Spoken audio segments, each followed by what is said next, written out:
लेकिन केकर खून कहाँ काम आवेला, केहू का खून कहाँ काम आवेला। बिरहा की 4 लाइन भूमिका है और हमारे बिरहा का शीर्षक है लहू का रंग। लहू का बिरहा की भूमिका पर गौर करेंगे। कहना है मेरा मालिक,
बिरहा की कहानी हमारी भूमिका से शुरू होती है। गाँव करेंगे प्रांत हरियाणा से सटा हुआ एक गांव, जिस गांव का नाम मायापुरी बताया गया। जौना गांव में रहे वाली बाबू शांति नाम के एगो विधवा भगवान संतान के रूप में एगो बेटी देले बारन। बिटिया जैसे ही पैदा भइल पति स्वर्गवासी हो गई। आज जब पति स्वर्गवासी हो गई हो बाबू, अपना इकलौती बिटिया के लेके जौना बेटी के नाम संध्या बताओल गई। इकलौती बिटिया के लेके मेहनत मजदूरी करके अपना बिटिया के जियाओ खियाओ थी। मेहनत मजदूरी करे में संध्या के भी बीमारी लाग गई। कुछ दिन में महतरिया के में बीमारी लग गई। धीरे धीरे संध्या 13 साल के भइल। जब महतारी का तबीयत ज्यादा खराब हो गई और जानत बानी कि हम बचब ना। एक दिन 13 वर्ष के बेटी संध्या के बोलोली, समझा के कहत बाड़ी महतारी अपना बेटी से, इस जमाने के देख के, इस जमाने के लोगन के देख के बाबू महतरिया अपना बेटी के समझावत बाड़ी। बिरहा में वह कव्वाली लगल,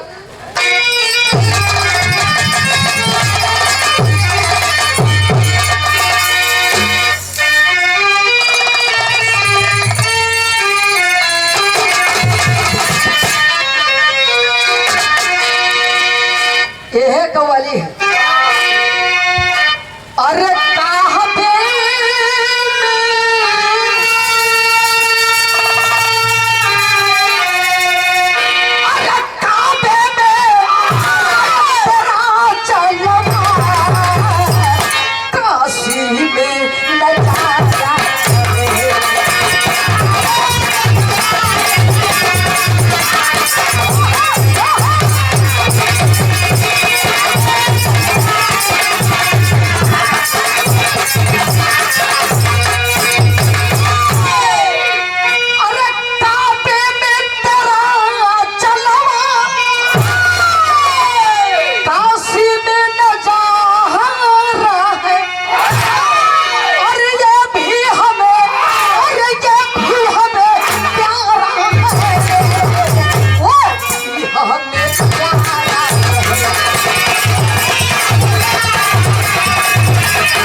लेकिन महतरिया बड़ा पॉइंटेड बात अपना बिटिया के समझावत में।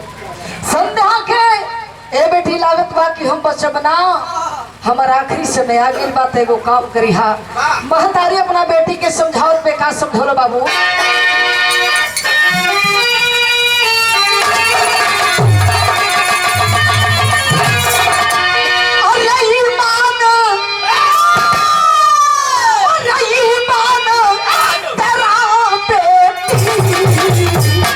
अनमोल खजाना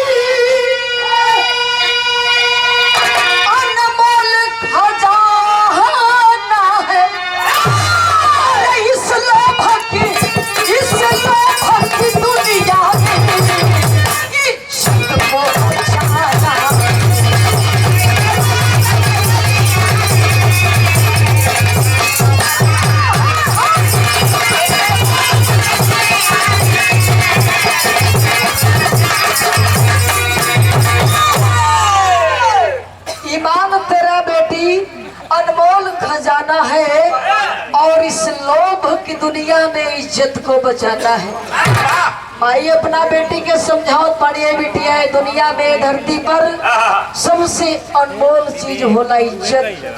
हम ना बचबे बिटिया इधर धरती के छोड़ के हम जात बानी अपना मान सम्मान के बचा के रखी हा।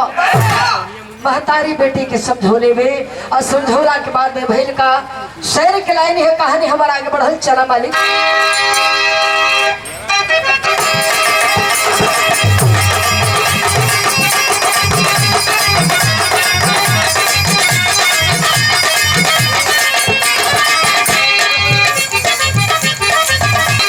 इतना कह करके चाणक्य की सांस टूट गई। चाणक्य की सांस टूट गई बेचारी संध्या की दुनिया ही जैसे लूट गई।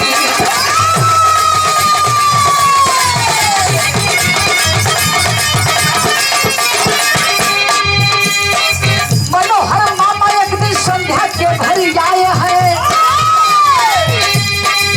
मनोहर मामा एक दिन संध्या के घर आए हैं दीनता देख अपने साथ में घर लाए हैं।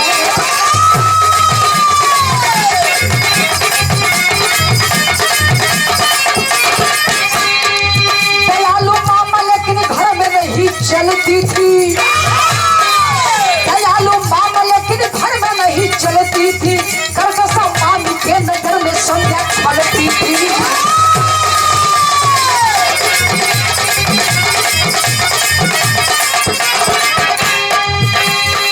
याठवें दिन मनोहर वृक्ष टक्कर खाया है।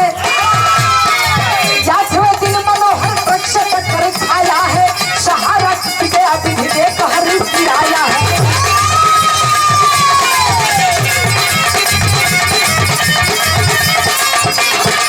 सारा दोष मामी संध्या पर लगाई है। सारा दोष मामी संध्या पर लगाई है प्रदीप बेटा को बुलाई अलग समझाई है।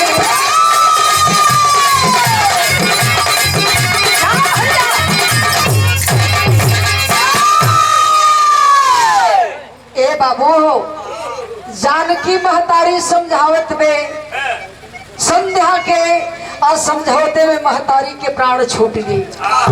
आज जब छूट गई गांव जवार के लोग मिलके कोनो तरह से अंतिम दाह संस्कार कैलन हो पंचो। आखिरकार संध्या के दुनिया में बचल के केहू ना बाटे। अंतिम दाह संस्कार हो गई। मनोहर मामा और संध्या का मामा रहलन सोचत हो कि बहनवा अकेला कैसे रही। एक दिन गईलन ए बाबू संध्या के लिवा के मामा अपना घरवा चली। मामा तो बड़ी दयालु रहो लेकिन मामी इतनी करकसा रहे। संध्या के महतारी मर गई बाप मर गईलन। मामा लिवा केला के बाद में 8वां दिन मनोहर मामा के एक्सीडेंट हो गई। ट्रक से टक्कर खा गई। आज जब मामा मर गईलन पूरा दोष ममिया लगावत बे संध्या के ऊपर। जन्मते बाप के खा गई, महतारी के खा गई, आइल हमारा घर में मेरे सिंदूर के खा गई। ए बाबू हो ममिया के एगो लड़का बजौना बेटुआ का नाम प्रदीप बतावल गई। एक दिन राती के बोला के प्रदीपवा के मामी समझावत हिय। का समझौलस विरहा में बड़ी नीक गीत हिय।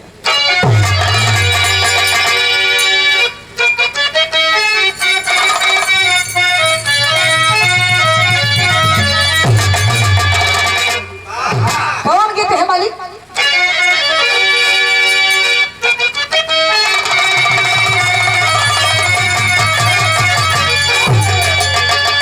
अरे तक कोरी कहतरिया सासू, कोरी कहतरिया सासू दहियारी जमावे,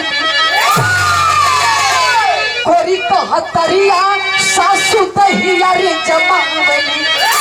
अरे तया मेरी अरे या मेरी कटारनी जो रनवा राधा हो काधा मैल हो।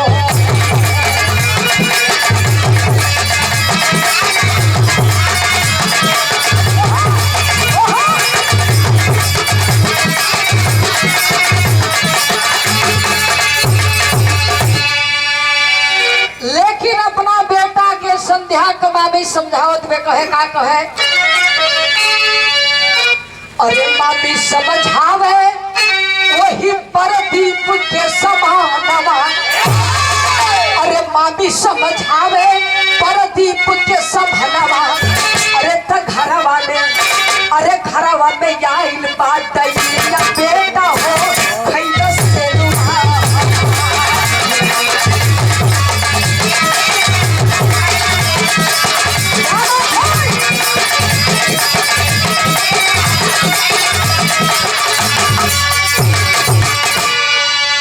करे बेटा घर में संध्यावा आइल बा। जन्मते बाप के खा गई, महतारी के खा गई। हमारा घर में आई 10 दिन ना बीतल हमारा मांग सोनी कर दिहलस। लागत बा के बहमान का नंबर हो। बतावती है ममिया का कहे? अरे हम के रखल है अपने नजर के निशाने में, हम के रखल है अपने नजर के निशाने में। हर चाहिए जाके ले जाके रंडी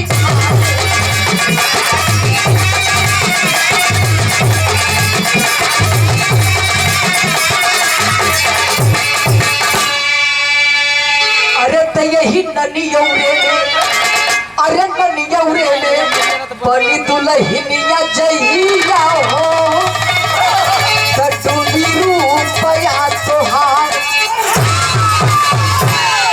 ए लाल ई घर में आइल लगत बा हमनो के खा गली। ऐसन कर अगर हमन भाई दबे बचू गई जा ते ही जवान हुई, यही जे सयान हुई। एकर शादी ब्याह न करे के पड़ी। हमन के घरवा तना रही तो उतना रुपया कहाँ से आई एकर ब्याह करे खातिर? ऐसन करके ले जाके के बेच दो कोठा पर, छुट्टी हो जा। ममिया तो अपना बेटुआ के समझावत बे बतिया संध्या सुनत है। संध्या सुनत है के कोठा पर बेचे की तैयारी होती है। रोकटा खड़ा हो गई बाबू, रोत में अकेले झरझर झरझर जान गई मामी के घर में अगर हम रहत है तब के वास्तव में कुछ छोड़ी है ना बेच दी है। एक दिन रात के वक्त में भाग चल, संध्या भागते भागते बड़ी दूर पहुंच गई और जाके बाबू रेलवे ट्रैक मिलल हो, ट्रैकवा पर बैठली है के दुनिया में हमार ट्रेन आई काट के मर जाई, हमार जिंदगी खत्म हो जाई। गौर करेंगे बाबू, भोरहरी के बेरा बा एगो लड़का बजौना, लड़का का नाम सूरज बताओ गई। तैयारी करत में भर्ती खातिर भोरवा में दौड़त है, देखत है कि ट्रेन आवती है और वही ट्रैकवा पर कोनो लड़की बैठली है। साथ के महिला पकड़ के खींच लेहलस, पूछता है क्यों मरना चाहती है, क्या बात है? आज जब डांट के सूरज पूछे लागल, ये बाबू करजवा फाट गई, झरझर झरझर अखिया से आंसू छलकते। संध्या रो थी। आप बताओ थी बिरहा में मलाही गीत लगल, बड़ा प्यार से लोग आवल, कैसे मालिक?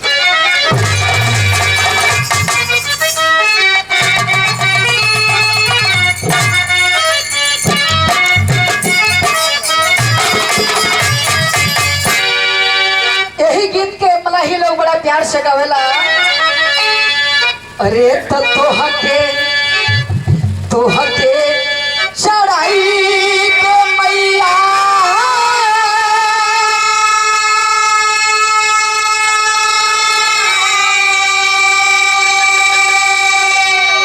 अरे नारियल चुनारिया हो की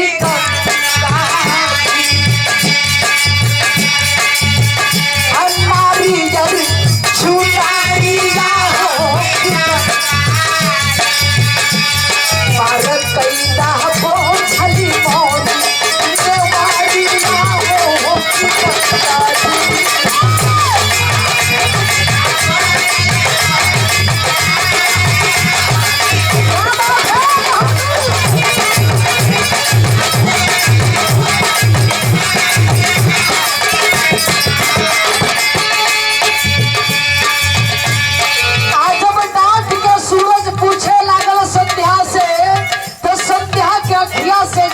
झरझर आंसू चलत बे बाबू। आ संध्या बताओ थे का बतौलस, विपदा का पोजल नैया विपदा का पोजल नैया पड़ल मजे तारवा हो सहरवा देना पड़ल मजे तारवा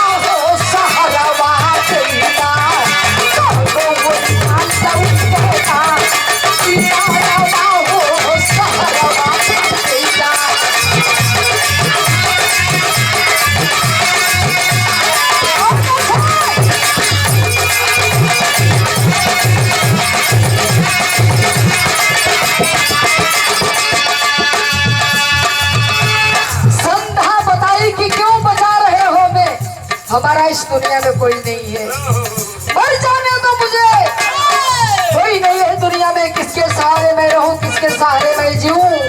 रो रही है संध्या, बताती है मरी गई न बाबू माई छोड़ के मरई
जब सूरज पूछा क्यों मरना चाहती हो, संध्या कहते थे कि हमारे दुनिया में कोई ना न बाबू हवा न माई है, मामा रहलन उठा के हम लेके अलन, मामा भी उनकर भी एक्सीडेंट हो गई। हमार दुनिया में कोई ना हो, हमार मामी हमार भाई मिल के विचार बनावत रहे कोठा पर बेचे खातिर, ये बतावा कैसे कहत जियम।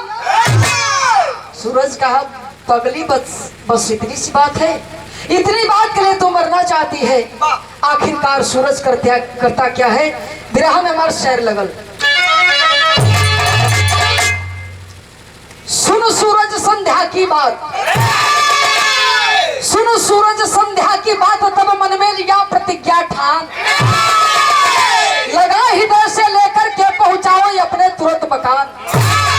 अरे बाप मतारी से बोला, बाप मतारी से बोला संध्या से प्यार चाहूंगा, तेरे जीवन में इसके नया सवेरा लाऊंगा। हाथ पकड़ा संध्या का, भोरहरी के बेरा में जब घरमा लेके पहुंचल हो, माई बाबू के जगावे लागल। माई बाबू के आंख खुलल, अखिया खुलल रह गई। डर गलन लागत बा हमार बेटा कोनो गलत कदम उठा दे। का हो बेटा? अरे तू फौज के तैयारी करत रहला, ई का कर दिहला? समझावे लगला ना हो भाई, ना हो बाबू, ना ऐसा कोनो बात नहीं खे। ये नाथ बा, एक दुनिया में कोई ना हो। ट्रेन से काट के मारे जात रही है, लिवा के चली ली है। आप लोग से यह प्रार्थना करब, अपना मन को हम का नहीं करे जाते, जौन के हमके करे के नहीं चाहिए, आशीर्वाद दे दा लोग। एक ही हम जीवन संगिनी बनाओ चाहते। हाथ जोड़ के प्रार्थना कैलस। माई बाबू तैयार हो गए। कहे बेटा रखे के तो के बात, हाँ? अगर तू खुश हुआ तो तुहरी या खुशी में हमन के खुशी पा। गौर करब, शादी के दिन रखाई, शादी हो गई। आज जब सूरज के संध्या के शादी हो गई, बड़ा अमन चैन से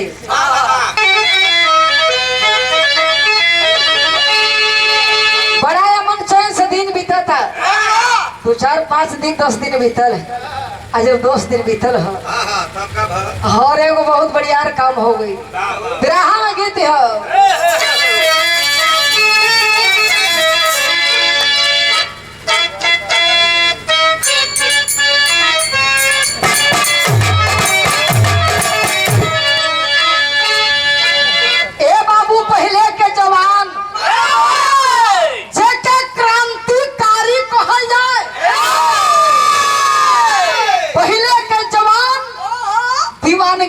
जानत हवा न रुपया का न पैसा का न परिवार का न मेहरी का न लइका को, मात्र एगो दीवानगी।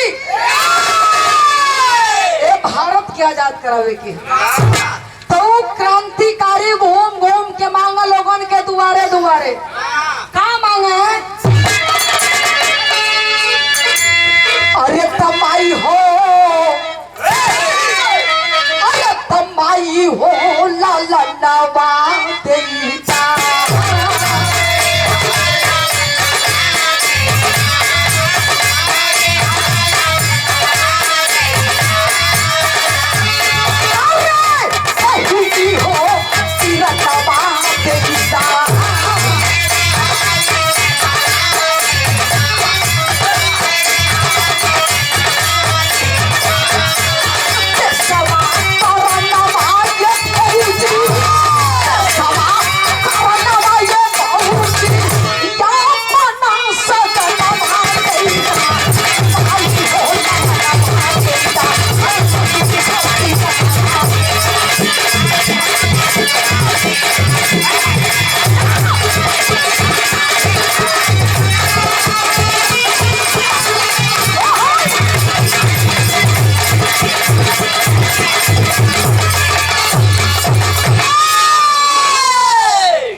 दिन के बाद में खुशखबरी एगो आ गई।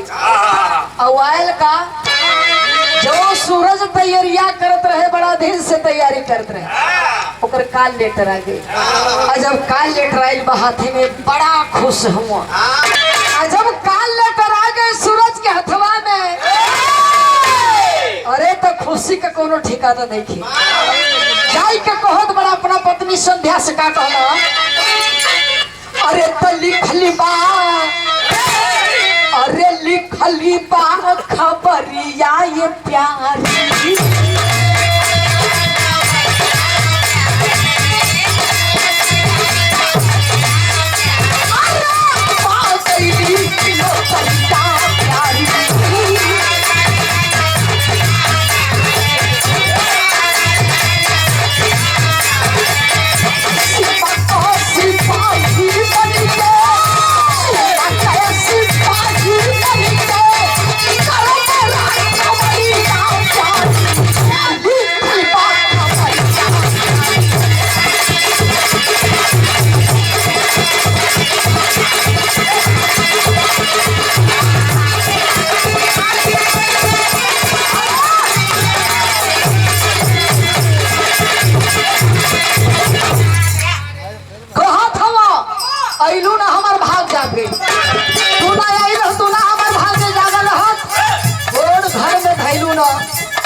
अयोध्या हरवान हमारे गोड़ धलो हमार भाग्य जा गई हो का कहे घर बांधे गोड़ धके घर बांधे गोड़ धके भागिया चकाय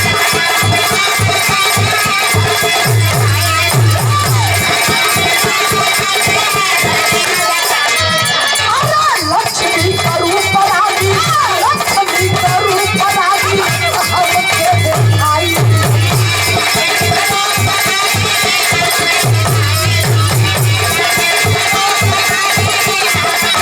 ट्रेनिंग में बिहाने जाइबा ट्रेनिंग में बिहाने जाइबा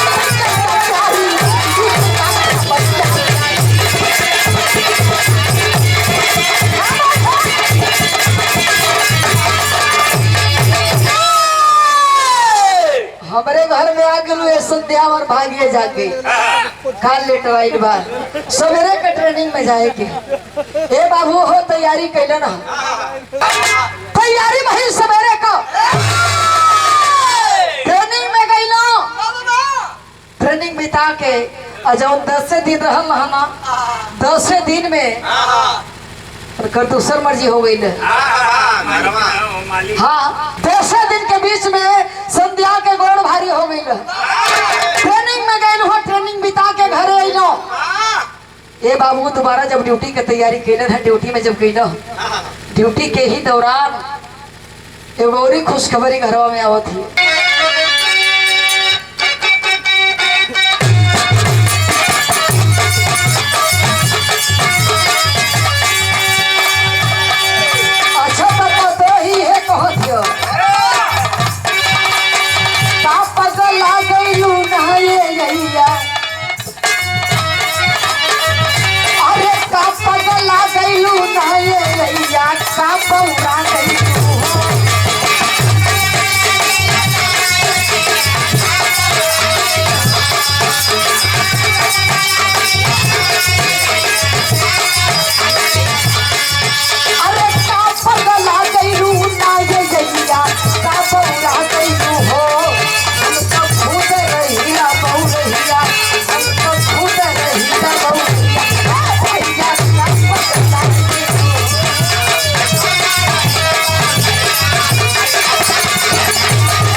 सूरज ड्यूटी पर बा सूरज ड्यूटी पर बा घर वाले को बड़ा निमन काम हो गई दूसरी खुशखबरी का आइल बा अरे बाजे बधैया ना हो दुअरवा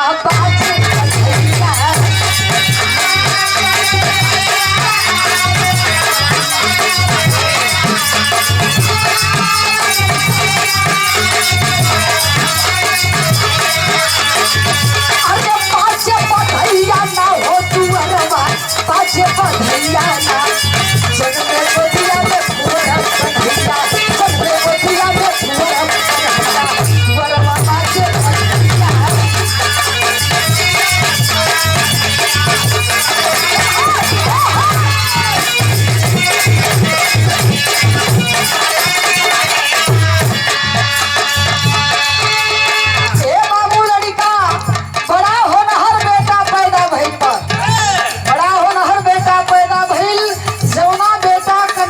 शिवम रखल गई आज जब सीमा पर ही खबर बोले बाना सूरज कि हमार बेटा भइल बा कुछ दिन के बाद में छुट्टी निहल आज छुट्टी लेके जब घरे आइल बड़ा पहले तो मेहरारुए न रहली अब एगो खिलौना हो गई बा ए बाबू छुट्टिया कैसे बीत गए उनके पते न चल।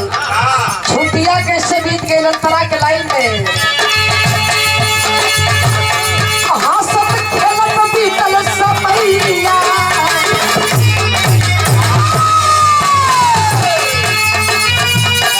हंसत खेलत बीतल समैया कबले पड़ल थी जगह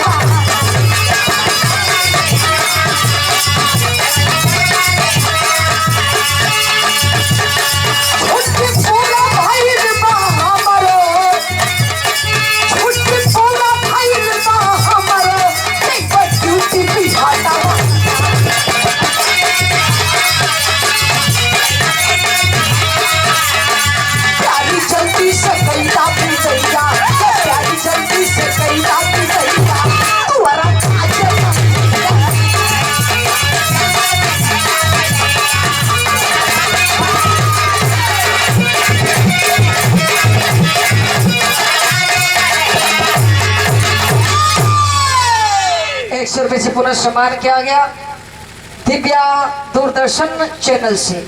भाई साहब हमारे सामने हैं, आपके द्वारा पुनः ₹100 से सम्मान किया गया। तहे दिल से मैं आपका अभिवादन करती हूँ। सकल पंच के हमारे प्रणाम पहुंचे।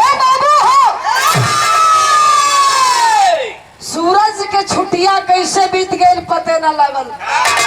पत्नी का प्रेम, बेटा का प्रेम, माई का प्रेम, बाबू का प्रेम, रात के ध्यान करल कल ये संध्या छुट्टियां तुम्हार बीत गई हो।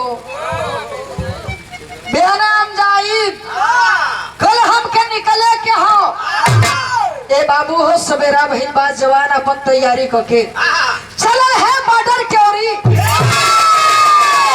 आज जब बॉर्डर के ओरी चलल हो आदेश हो गई, आदेश हो गई जवान के साथ में चलल हुआ। हमरे भारत का जवान चल बा सीमा के ओरी। विरह में बड़ा बढ़िया गीत है, जौना गीत के आप लोग बड़ा मन से सुनल है ना, बड़ा मन से वो गीत के लोग सुनला और वही से मेहमानों चटक ली जा। वो एल्बम रहल निरहुआ का दीदी, जौना का विशेष आकर्षण में गाना दिहल गई रहल नैये रजैया फेंक वौले रे बुढ़वा। उसमें रील का जमाना रहा। हमारे रिकॉर्डिंग कल जाता घिसत घिसत मन का जिंदगी न रख हो जाए।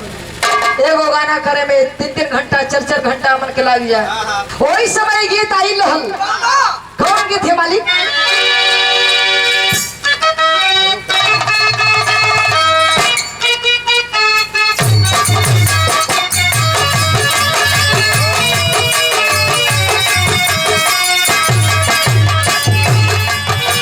यही गीत के आप सब लोग बड़ा स्नेह प्यार दुलार देहली। कौन गीत रहा? रतिया या नारिया ने, रतिया या नारिया ने, रहली लाया चोरिया कैसे धराई गई।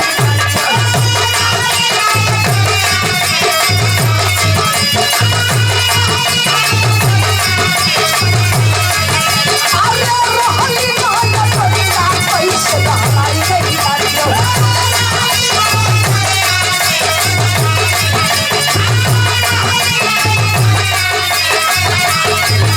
अरे कैला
गिरा दिया।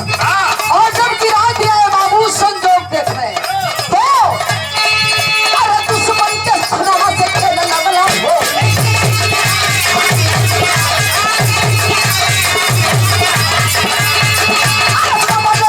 सिनेमा में साथ को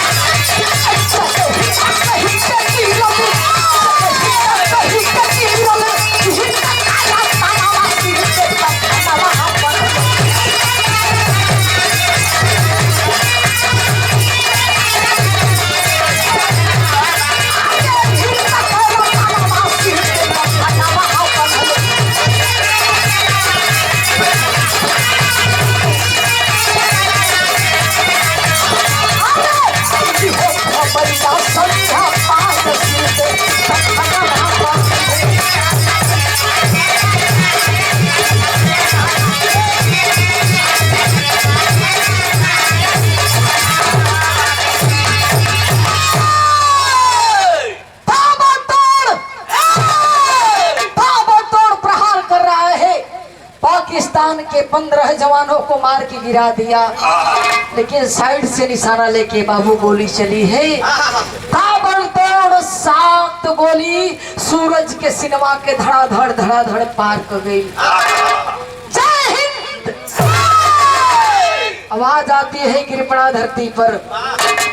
वहां से घर पर फोन आया। ये बाबू फोन आया कि आपका बेटा सूरज शहीद हो गया। ए बाबू आपका बेटा सूरज शहीद हो गया। माई बाबू के बुढ़ाई के सहारा, माई बाबू के बुढ़ाई के लाठी। अजबी खबरिया संध्या पोले बे बाबू, अजबी खबरिया संध्या पोलस। संध्या के छतिया पर पहाड़ गिरल बा। बारे मालिक आखिरकार भाग्य में का लिखले हुआ, भाग्य में का लिखले बड़ा। विरहा में पारंपरिक गीत लगल, जौना गीत के हमारे माता बहन लोग शादी विवाह के अवसर पर बड़ा प्यार से गावेला। कौन गीत है मालिक?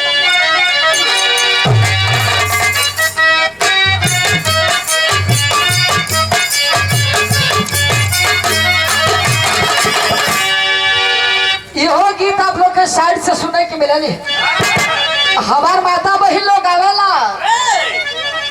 अरे झाझरे मड़ुआ चली छवैया हमरे बाबा हो, अलगी है सुरूजवा के ज्योति हो। लोग कहला त माई कोखिया बा कोहरा कयौआ हो। केहू करिया बा केहू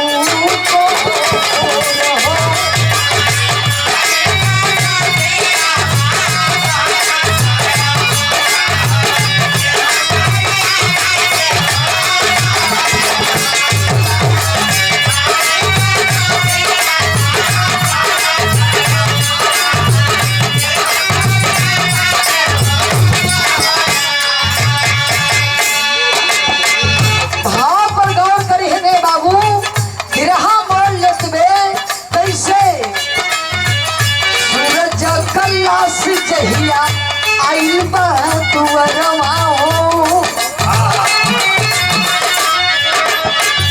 सूरज कलास जहिया आइल बा तुअरवा हो।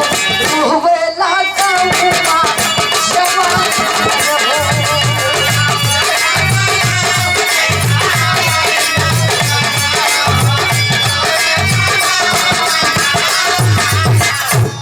जवान सूरज कलास जहिया आइल बा तुअरवा हो। सूरज कलास जहिया आइल बा तुअरवा हो। रोवेला गौवा जवान हो। लाश जौना दिने द्वार पर आइल है, दरवाजे पर आइल है। गाँव जवान के लोगन के ताता लगल बा। बाबू संध्या का हाल नहीं पूछे के बाद, संध्या के हाल नहीं पूछे के बाद पागल के समान बा। ना कोई किसी ने थे ना कुछ बोले थे। जेकर दुनिया वीरान हो गई, तक तकी लगा के एक नजरिया से खाली देखत हुए सूरज के लसिया के लोग सूरज के कम लेके संध्या के देख के ज्यादा रोज पड़ गए बाबू। कैसे संध्या का हाल देख के, संध्या का हाल देख के अकेला कर दवा सब कर, संध्या का हाल देख के अकेला कर दवा सब कर, हथिया पर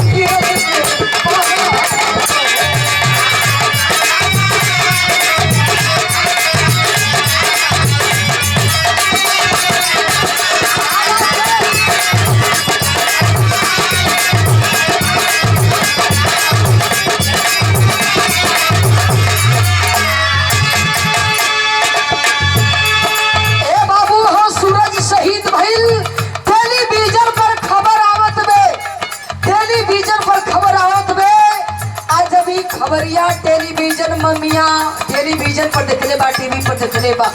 संध्या के ममिया जो बेचे के प्लान करत रहा पहचान के तो संध्यावा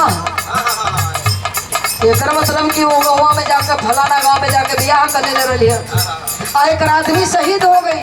अब एक मन में रुपया का बहुत सवार है। आखिरकार पता लगावत लगावत लगावत लगावत ममिया कैलस का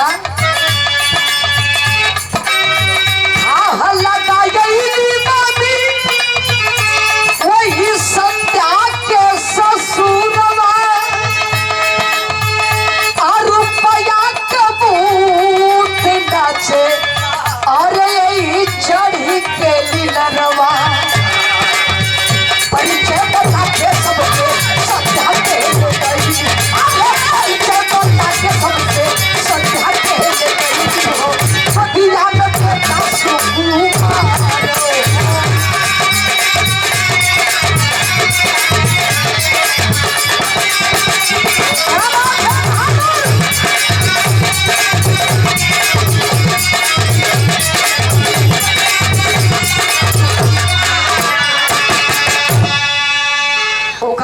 कोई चारा न चले वाला है।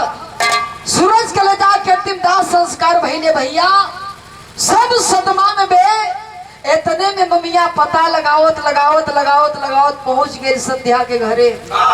सोचत बे 10 लाख का चेक अकाउंट में आयल हुई, 10 लाख रुपया आयल हुई, अगर चल तो काम बना सकी ना।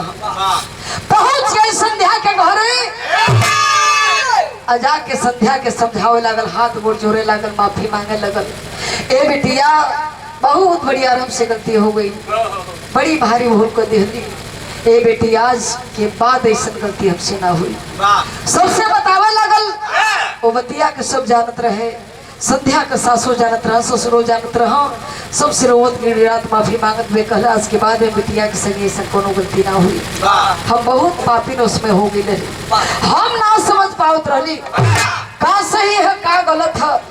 समझा बुझा के कलश के कितना देर से संध्या यही जवाब अगर आदेश देता लोग तलीवा के जैती तनी हो के जीवान मान हो जाता। ये बाबू मान गई लोग, मान गए लोग बाबू। कुछ दिन के बाद में संध्या के लिवा के जब मम्मी अपना घरे आई है 2-4-10 दिन के दिन बीतल, बड़ा प्रेम से पेश आवत है संध्या के संगे। संध्या समझत में कि वास्तव में मामी हमार समझ गई बा, समझदार हो गई बा। आज जब 10 दिन बीतल है बाबू, वो भूतवा कहाँ उतरे वाला है।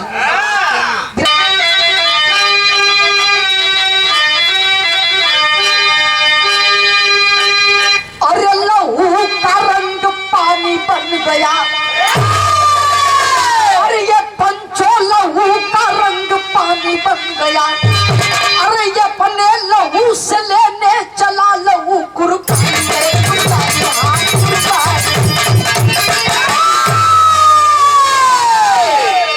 लेकर आशा मामी संध्या के सीने पर चढ़ धमकाई है, रुपया कर तू मेरे हवाले वरना तेरी मौत अभी आई है। संध्या का सुंदर लाल शिवम, संध्या का सुंदर लाल शिवम जिसको प्रदीप ने पकड़ लिया, चल लात कमीना अपन करके गर्दन मुट्ठी में जकड़ लिया। गोदिया में बेटे हुआ हंसियों में बाबू प्रदीपवा खींच लिहलस बाबू के शिवम के जब खींच लिहलस ममिया धमकाओ का के बहरे निकलवा बेटे हुआ के सब ले लिहलन। थर थर थर थर कांपत हुई रोमवा में कि का करी अब का करी कैसे करी। हमार लाल के कुल ले संध्या बड़ी परेशान रही बाबू। सोचे थी कि जब ले यहाँ से निकलब ना तो ले हम कुछ करे ना पाई। भोरहरी के बेरा में संध्या धीरे से दरवाजा खोल के आ घरवा से बहरा निकल भागे लागल। आ जौना रस्तवा से बहरा निकले के बाद जौन कंटाइन बाजा को वही रस्तवा में गणसवा लेके बैठल है। पा गईल संध्या के लागल मारे बाबू। प्रदीप और ममिया मीर के दोनों इतना मरलक काट घल्लो क्या काट के ले जाके बगली में जंगल बा फेंक दिया। मरल समझ के जब फेंक दिहलन अभी एक सांस चलत में बगल में रोड है बाबू। कोनो तरह से कहल जाला कि जान क मोह के ना होला। कोनो तरह से घिसरात बाबू पहुंचल बा जाके रोडवा पर गिर गई। जंगलवा में से जब रोडवा पे गिरल बे चौकी इंचार्ज जेकर नाम प्रमोद कुमार बतावल गई गश्ती में निकलल हवा। गश्ती में अपने सिपाहियन के साथ में निकलल हवा। देखत हवा कि रोडवा पर लाश पड़ली है। जाके बाबू तड़ा उतर के उठा लेना सब और उठा के जब थाना में लेके गए बाना डॉक्टर हॉस्पिटल का उपाय करत हुआ। संध्या का साए आवत पे सरकारी साहब बच्चों बना हम मर जाई। एगो तनी पेन ले आई कलम ले आई और तनी कापी ले आई। हम कुछ कहल चाहते वो हमार बतिया के लिख ले। पहपट के लाई नहीं बाबू कैसे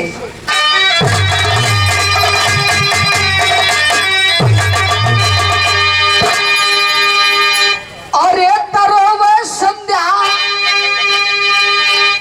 प्रमोद के समानवा जनवा खतरा में।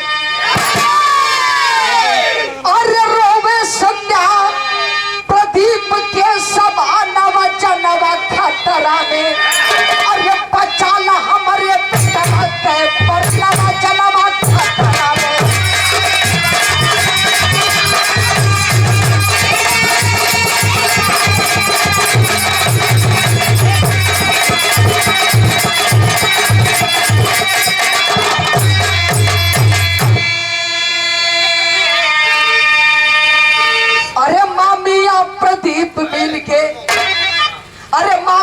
प्रदीप मिल के रुपया हमसे मांगे हो ना दिहली तो हलाल कर मोरे लाल के लेके भागे हो। अरे बोलावा हमारे सास ससुर के तानवा जनवा खतरा में। आये तन कहीं के उड़ी गई ने सुगनवा जनवा खतरा में।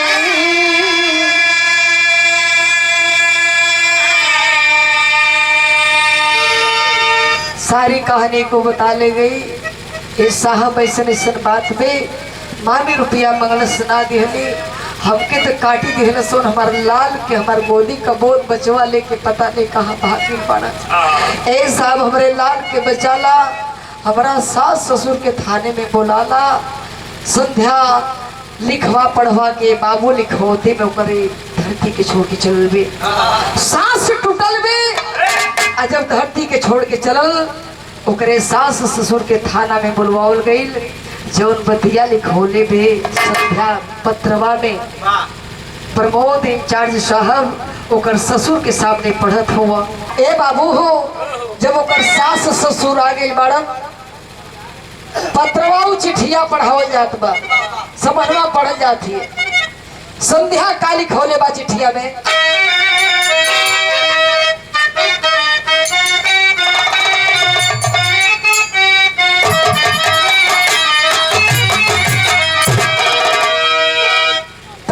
हमारे मरले कोई बाबू हमारे मरले कोई बाबू छोड़ के फिक्रिया भैया।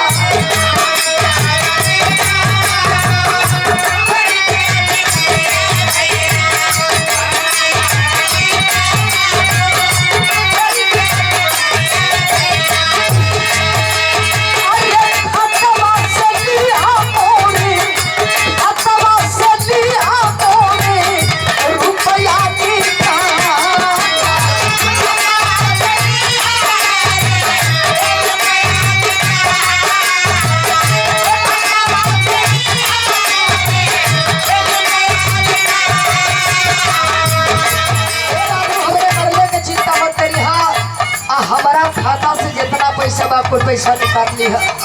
एगो काम करी हा, उनकर हमारे पति के सपना रहला, अपने बेटा के सपना रहल। का कहे जाके बनवई आया मन, जाके बनवई आया मन, घरवा दुआरवा ये बाबू।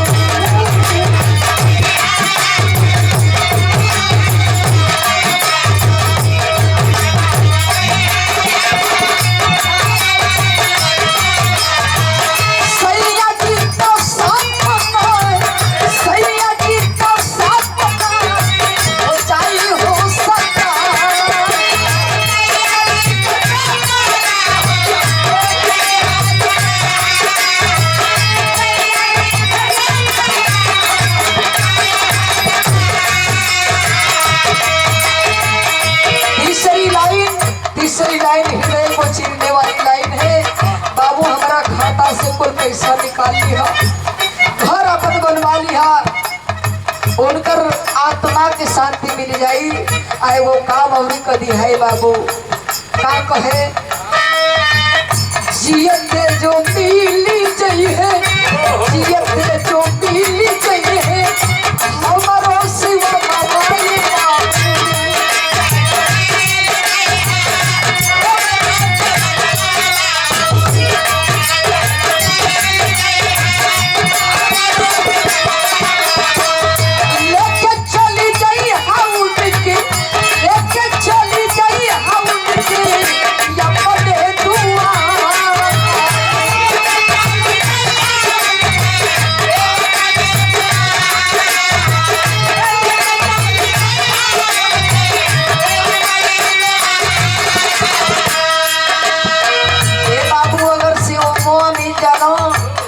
घरे लेके चलिए हा।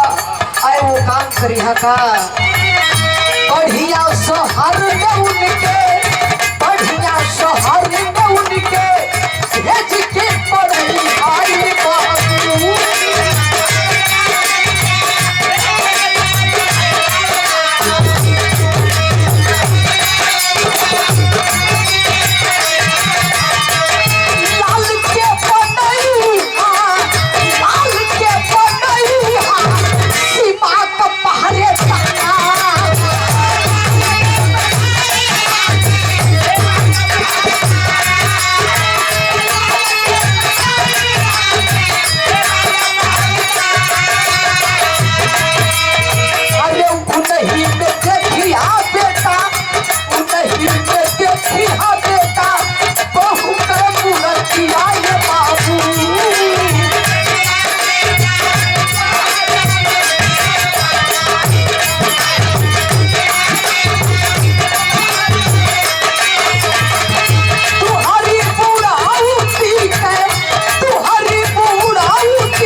लिखौले में ए बाबू हमरे बरला के चिंता न के हमरे खाता से पैसा निकाल लिया, घर द्वार बनवा लिया, सपना रहल, उनकर आत्मा की बड़ी शांति मिली। आए बाबू जियत अगर हमार शिवमो भेटा जाई ना, मिल जाए तो अपना घरे लेके चल जाइहा। हमरे लाल के अच्छी से अच्छी शिक्षा दिया, हमरे लाल के सीमा का पहरेदार बना दिया, और वही में हमन दोनों जाने के शकल देखिया तोहरे जीवन का परोस्ती लगा दी। आखिरी इच्छा ये बाबू ए भैया हो जोना समय चिट्ठिया पढ़ाए लगा सास ससुर के सामने, जेकर बुढ़ापे का लाठी टूटल दे, महतारी बाप झरझर झरझर रोत हो ससुर संध्या के कारो है।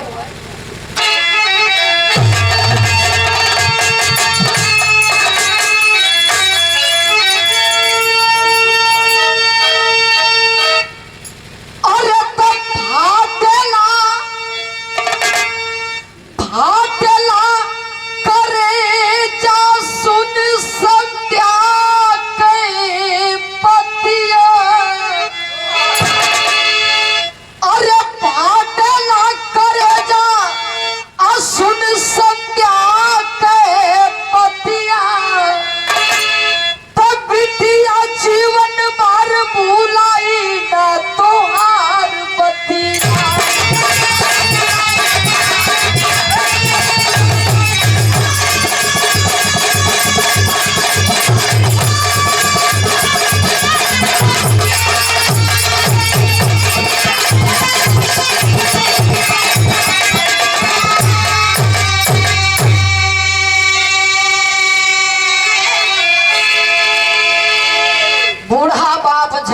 झर रोवत हवो। चौकी इंचार्ज प्रमोद कुमार के सामने एगो बात कहलन, का कहत हवो? अरे तो सूरज का बाबू दिलन सबसे दोहैया, सूरज का बाबू दिलन सबसे दोहैया, हमारे शिव बाबा के बचाई ले बाबैया।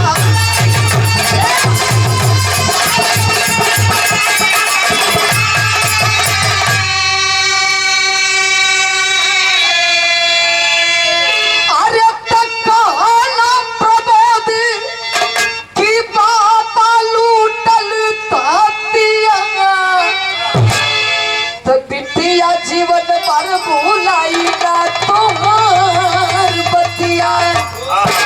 ए सरकार हमारा बाबू के बचाला, हमारा शिववा के बचाला, हमार बढ़ोती के लाठी वो है और कोई ना बा।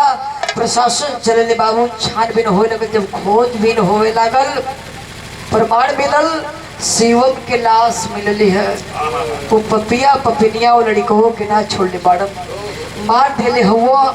आ जब लाश थाने में आयल बा बचवा कहो केहू का कोनो लोग कुछ नहीं लौकत बा।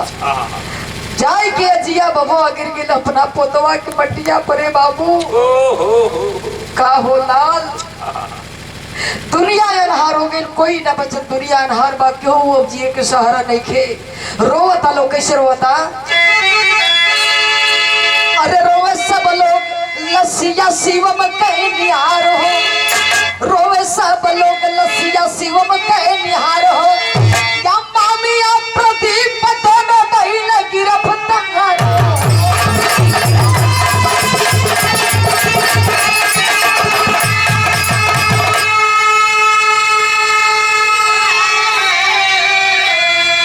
अरे छालनी बहिली सूरज के शहीदी